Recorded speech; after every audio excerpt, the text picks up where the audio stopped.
बृहस्पति ग्रह साधना। बृहस्पति को देवताओं का गुरु माना गया है। देवगुरु के रूप में वे अपनी विद्वता, ज्ञान, तेज, प्रतिभा, सम्मान और व्यक्तित्व के लिए इतना प्रसिद्ध एवं सम्मानित है कि उनका नाम प्रतीक और उदाहरण के रूप में प्रयुक्त होता है। नवग्रहों के मध्य में इस ग्रह को विद्वता, तेज, ज्ञान और सम्मान का प्रतिनिधित्व प्राप्त है। किसी व्यक्ति की कुंडली में शुभ स्थान पर बैठा हुआ गुरु उसे निश्चित रूप से उपरोक्त गुणों से अलंकृत कर देता है।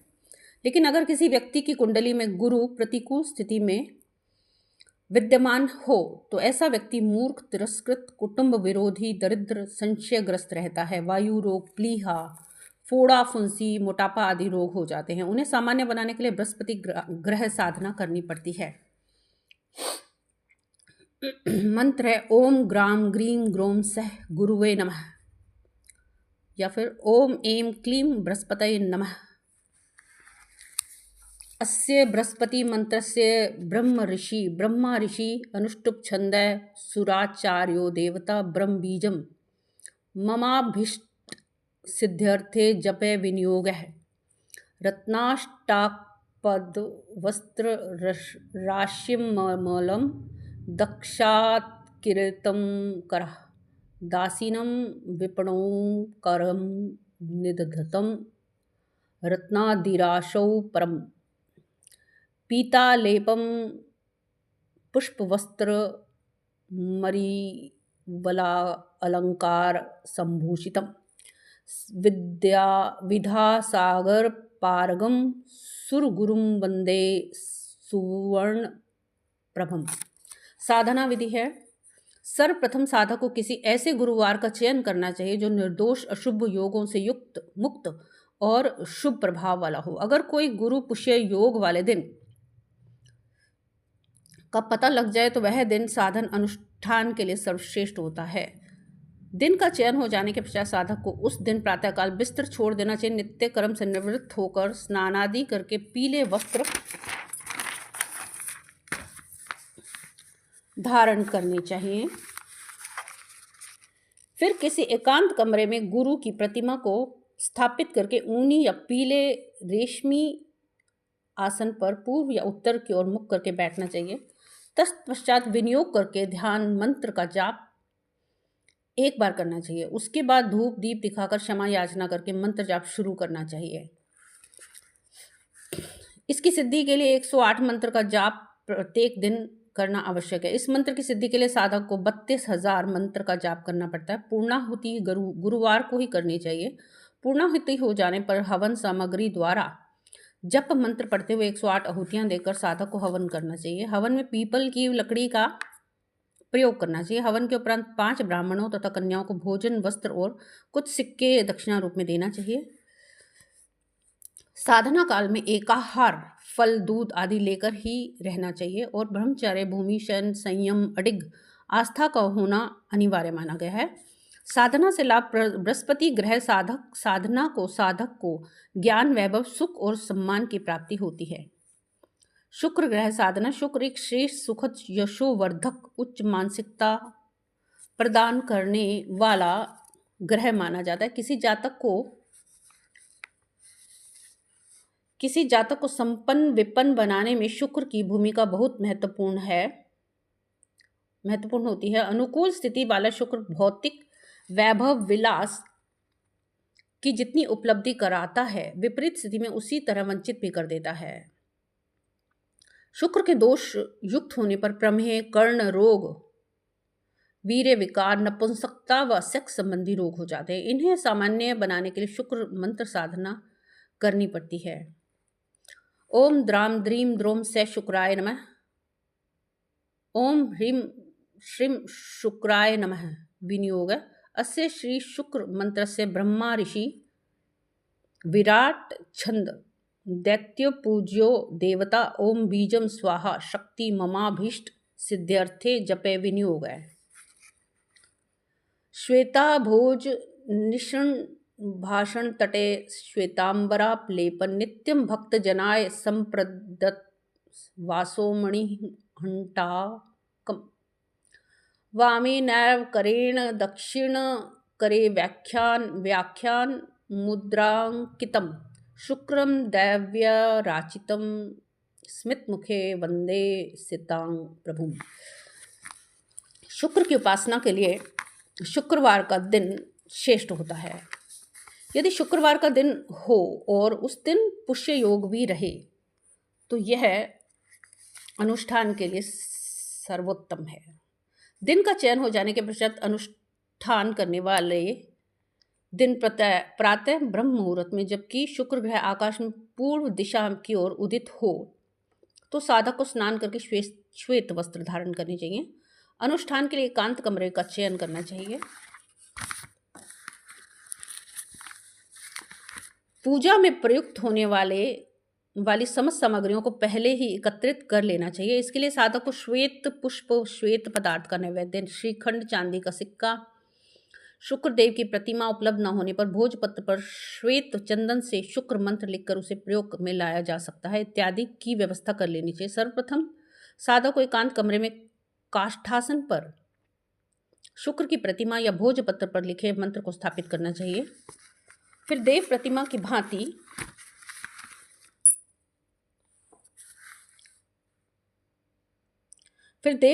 भांति उसे स्नान कराना भी आवश्यक होता है। इसके लिए गंगा जल या सामान्य शुद्ध जल का प्रयोग करना चाहिए। स्थानोपरांत सफेद चंदन का लेप करके साधक को प्रतिमा पर श्वेत पुष्प अर्पित करने चाहिए।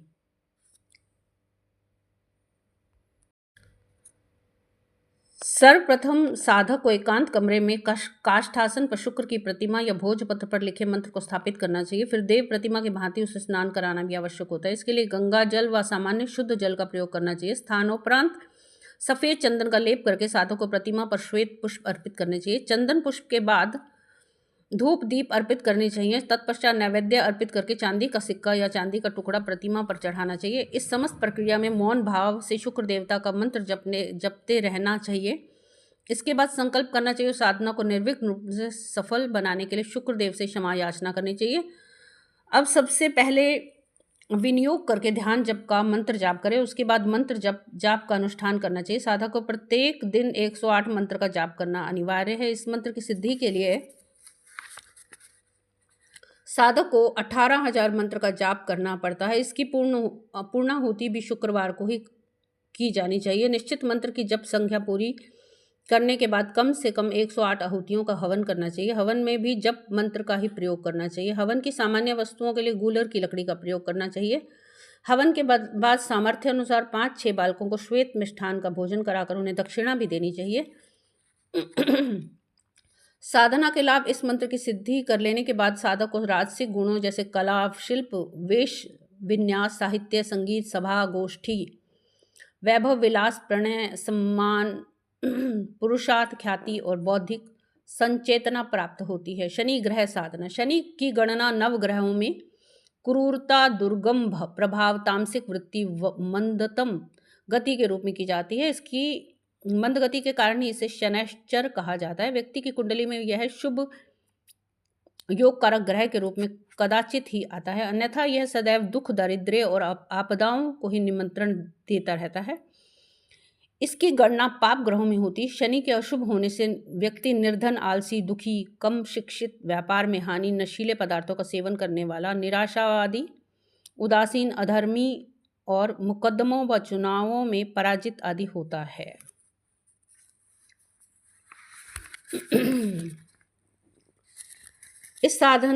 इन्हें सामान्य बनाने के लिए शनि ग्रह साधना करनी पड़ती है। मंत्र है ओम ऐं ह्रीं श्रीं शनैश्चराय नमः या फिर ओम प्राम प्रीम प्रोम सः शनैश्चराय नमः। शनि की साधना विधि। शनि की पूजा के लिए शनि का दिन सर्वश्रेष्ठ होता है। दिन का चयन हो जाने के पश्चात अनुष्ठान वाले दिन सायंकाल स्नान करके पीपल के वृक्ष के नीचे पूजा की व्यवस्था की जाए।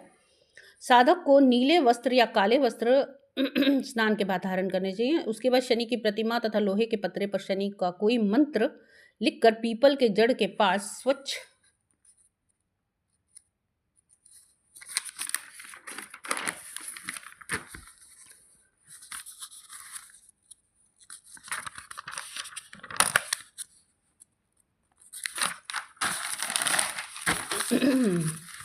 स्वच्छ करके स्थापित करना चाहिए। शनि की पूजा में काले अथवा गहरे नीले रंग की वस्तुएं प्रयुक्त होती हैं, जैसे लोहा, उड़द, कुल्थी, तेल, काले या नीले कपड़ों की बत्ती, काले या नीले रंग के फूल, काली लकड़ी की खड़ाऊं, काले कंबल का आसन आदि। जब अब सर्वप्रथम आसन बिछाकर साधक को उस पर पश्चिम विमुख होकर बैठना चाहिए। इस बात का ध्यान रहे कि उसके ठीक सामने पीपल का वृक्ष रहे और वृक्ष के पीछे पश्चिम दिशा रहे। अब दीपक जलाकर प्रतिमा के सामने रख देना चाहिए। दीपक मंत्र जपने के काल में हमेशा जलता रहना चाहिए। दीपक जलाने के पश्चात उपरोक्त वस्तुओं की पूजा करके पुष्प चढ़ाना चाहिए। फिर पूरी श्रद्धा भाव से शनिदेव को प्रणाम करके मंत्र जप आरंभ करना चाहिए। इस मंत्र की सिद्धि के लिए साधक को 31,000 मंत्र का जाप करना पड़ता है। साधक को 1008 मंत्र का जाप प्रत्येक दिन आवश्यक है। 108 बार मंत्र जाप को चूकने पर पीपल को प्रणाम करके बची हुई सामग्री, जल, तेल, पुष्प आदि वहीं पीपल के जड़ पर अर्पित करके घर लौट आना चाहिए। जब जाप की पूर्णाहुति शनिवार को ही करनी चाहिए। जबकि संख्या पूर्ण हो जाने पर शमी की लकड़ी से हवन करना चाहिए। हवन में वही मंत्र पढ़कर जिसके द्वारा साधक जप किए हो 108 बार मंत्र पढ़कर आहुति देनी चाहिए। इसके बाद समर्थ साधक को शनि का दोष शांत करने वाली निम्न वस्तुओं से किसी भी वस्तु का दान करना चाहिए। नीलम, लोहा, सरसों का तेल, भैंस, उड़द, काले पुष्प आदि और दक्षिणा। शनि आराधना से शनि का कुप्रभाव नष्ट होता है और साधक को शारीरिक कष्ट से मुक्ति, अर्थ लाभ, सम्मान की प्राप्ति होती है। राहु ग्रह साधना। राहु ग्रह एक मौलिक अस्तित्व नहीं है, यह मात्र एक छाया ग्रह है। फिर भी इसका प्रभाव दुर्गम होता है। इसकी गणना पाप ग्रहों में होती है। यह बहुत ही क्रूर, उग्र, पीड़ादायक, अमंगलजनक और दुष्ट ग्रह है। यह कुछ स्थितियों को छोड़कर राहु प्राय सभी के लिए सदैव ही कलेशकारी सिद्ध होता है। किन्हीं विपरीत परिस्थितियों में इसकी विपरीतता बढ़ जाती है और तब यह बहुत ही कष्टदायक सिद्ध होता है। कार्यों में बाधा तथा चोप चपेट और दुर्घटनाओं के जनक के रूप में इसे कुख्याति प्राप्त होती है। राहु को सामान्य जीवन में विघ्न, विनाश, अवरोध और मृत्यु का प्रतीक माना जाता है। अशुभ राहु से व्यक्ति नास्तिक, क्रोधी, बिना विचार करने वाला, नशीले पदार्थों का सेवन करने वाला होता है। व्यक्ति अदालती झगड़ों में उलझा रहने वाला, मुकदमे में हारने वाला, पर स्त्रियों से संबंध रखने वाला, रीढ़ की हड्डी में कमजोरी, पैरों की किसी बीमारी से ग्रस्त रहने वाला होता है। इस ग्रह के कुप्रभाव से बचने के लिए राहु ग्रह की साधना करनी पड़ती है। मंत्र है ओम ब्राह्म ब्रीम ब्रोम सह राहवे नमः। यह है ओम ह्रीम राहवे नमः। साधना विधि है। राहु साधना के लिए शनिवार का दिन विशेष रूप से अनुकूल माना गया है। रूप, वर्ण, गुण, प्रभाव आदि की दृष्टि से यह ग्रह शनि से बहुत कुछ समानता रखता है। इसलिए इसकी पूजन विधि भी तदुरूप में ही प्रचलित है। जहां तक सामान्य समय की बात है, राहु की साधना रात्रि काल में की जाती है। शनि ग्रह साधना की तरह साधक इस ग्रह की साधना भी पीपल वृक्ष के नीचे ही करता है। स्थानोपरांत साधक को नीले वस्त्र या काले वस्त्र धारण करने चाहिए। इसके बाद राहु की प्रतिमा या लोहे के पत्रे पर राहु का कोई मंत्र लिखकर पीपल के जड़ के ऊपर स्वच्छ करके स्थापित करना चाहिए। राहु की पूजा में भी काले अथवा नीले रंग की वस्तुएं प्रयुक्त होती हैं, जैसे लोहा, उड़द, कुल्थी, कड़वा तेल, काले या नीले कपड़े की बत्ती, काले या नीले रंग के फूल, काली लकड़ी की खड़ाऊं, काले कंबल का आसन आदि। अब सर्वप्रथम आसन बिछाकर साधक को उस पर पश्चिमाभिमुख होकर बैठना चाहिए। इस बात का ध्यान रहे कि उसके ठीक सामने पीपल का वृक्ष रहे और वृक्ष के पीछे पश्चिम दिशा रहे। अब दीपक जलाकर प्रतिमा के सामने रख देना चाहिए। दीपक मंत्र जपने के काल में हमेशा जलता रहना चाहिए। दीपक जलाने के पश्चात उपरोक्त वस्तुओं से पूजा करके पुष्प चढ़ाना चाहिए। फिर पूरी श्रद्धा से राहु देव को प्रणाम करके मंत्र जप आरंभ करना चाहिए। साधक को 108 बार मंत्र का जाप प्रत्येक दिन करना आवश्यक होता है। इस मंत्र की सिद्धि के लिए साधक को 31,000 मंत्र का जाप करना पड़ता है। 108 बार मंत्र जाप पूरा हो जा चुकने पर पीपल को प्रणाम करके बची हुई सामग्री जल, तेल, पुष्प आदि वहीं पीपल की जड़ पर अर्पित करके लौट आना चाहिए, घर लौट आना चाहिए। इसका समापन भी शनिवार को ही किया जाता है। समापन के दिन जप मंत्र से ही 108 आहुतियां दी जाती हैं। राहु के लिए हवन सामग्री में विशेष रूप से दुर्वा प्रयुक्त करने का विधान है। हवनोपरांत अन्य ग्रहों की पूजा की भांति राहु के लिए भी कुछ वस्तुएं दान स्वरूप किसी ज्योतिषी या ब्राह्मण को दी जाती हैं। दान में प्रयुक्त की जाने वाली सामग्री कंबल, नीले रंग का वस्त्र, काले रंग का पुष्प, सरसों का तेल आदि है। साधना के लाभ। राहु ग्रह की साधना से साधक विघ्न, विनाश, चोट, दुर्घटना और शारीरिक कष्टों से मुक्ति पाता है। उसके उन्नति, सफलता और समृद्धि के मार्ग में प्रशस्त होते हैं। केतु ग्रह साधना। केतु ग्रह का राहु ग्रह की तरह कोई मौलिक अस्तित्व नहीं है। यह भी मात्र एक छाया ग्रह है। आकाश मंडल में केतु ग्रह की स्थिति उसका विशेष प्रभाव क्षेत्र वायव्य कोण माना गया है। पृथ्वी तथा अन्य ग्रहों की गति के आधार पर इसका प्रभाव क्षेत्र बढ़ता भी रहता है। किन्हीं विशेष परिस्थितियों में राहु की अपेक्षा केतु बहुत हद तक हितकारी साबित होता है। यह व्यक्ति को यश मान की शिखर पर भी पहुंचा देता है, लेकिन केतु ग्रह का कुप्रभाव भी व्यक्ति के लिए कष्टकर होता है। अनिष्टकारी केतु का प्रभाव व्यक्ति को रोगी बना देता है। साथ ही केतु के अशुभ होने से बार बार स्थान परिवर्तन होता रहता है। व्यक्ति दुखी, कमजोर शरीर वाला, बिना कार्य घूमने वाला, पैतृक संपत्ति नष्ट करने वाला होता है। इस ग्रह के कुप्रभाव से बचने के लिए केतु ग्रह साधना करनी पड़ती है। मंत्र है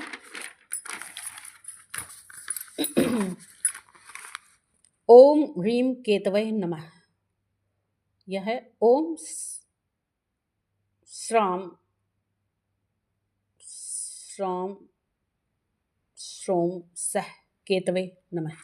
केतु की उपासना के लिए शनिवार का दिन सर्वश्रेष्ठ होता है। दिन का चयन हो जाने के पश्चात अनुष्ठान वाले दिन सायंकाल स्नान करके पीपल के वृक्ष के नीचे पूजा की व्यवस्था की जाए। साधक को साधना के पश्चात नीले या काले वस्त्र धारण करने चाहिए। उसके पश्चात केतु की प्रतिमा अथवा लोहे के पत्रे पर केतु का कोई मंत्र लिखकर पीपल की जड़ के पास स्वच्छ करके स्थापित करना चाहिए। केतु की पूजा में भी काली या गहरे नीले रंग की वस्तुएं प्रयुक्त होती हैं, जैसे लोहा, उड़द तेल, काले या नीले रंग की बत्ती, काले या नीले रंग के फूल, काली लकड़ी की खड़ाऊं, काले कंबल का आसन आदि। अब सर्वप्रथम आसन बिछाकर साधक उस पर पश्चिमाभिमुख होकर बैठना चाहिए। इस बात का ध्यान रहे कि उसके ठीक सामने पीपल का वृक्ष रहे और वृक्ष के पीछे पश्चिम दिशा रहे।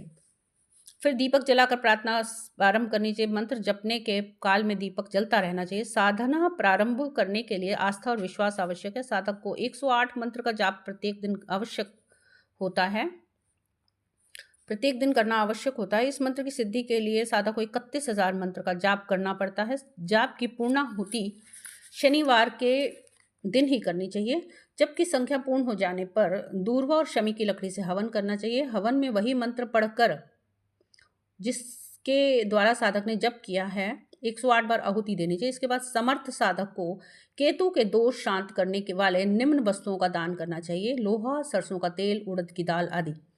केतु आराधना से रोग मुक्ति, यश और मान और प्रतिष्ठा की प्राप्ति होती है। नवग्रह साधना।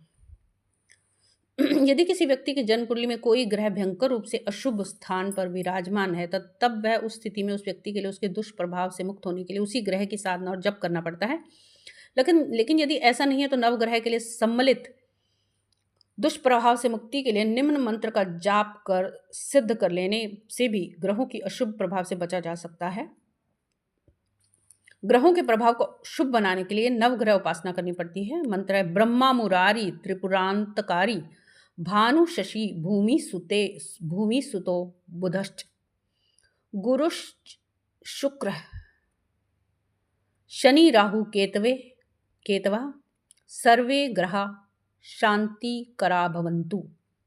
ब्रह्मा मुरारी त्रिपुरांतकारी भानु शशि भूमि सुतो बुधश्च गुरुश्च शुक्र शनि राहु केतवः सर्वे ग्रहा शांति करा भवन्तु। इस मंत्र का जाप किसी अच्छे दिन में करना चाहिए। पूर्णाहुति तक नियम निष्ठा से करते रहना चाहिए तथा ब्रह्मचर्य का पालन करना चाहिए।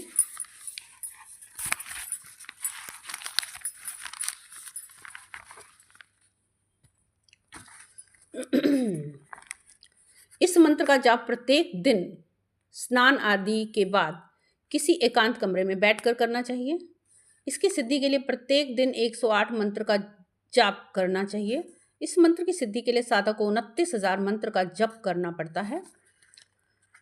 जगह की पवित्रता बनाए रखने के लिए धूप दीप जलाते रहना चाहिए। इसकी सिद्धि से सभी ग्रहों के प्रतिकूल प्रभाव का शमन होता है। सिद्ध हो जाने के बाद भी साधक को प्रत्येक दिन रात्रि में सोते वक्त इस मंत्र का 5 बार जप करते रहने से अनेकानेक लाभ प्राप्त होते हैं। साधना के लाभ: इस साधना से स्वस्थ शरीर, आयु, दशा, धन प्राप्ति और दुख नाश का फल प्राप्त होता है।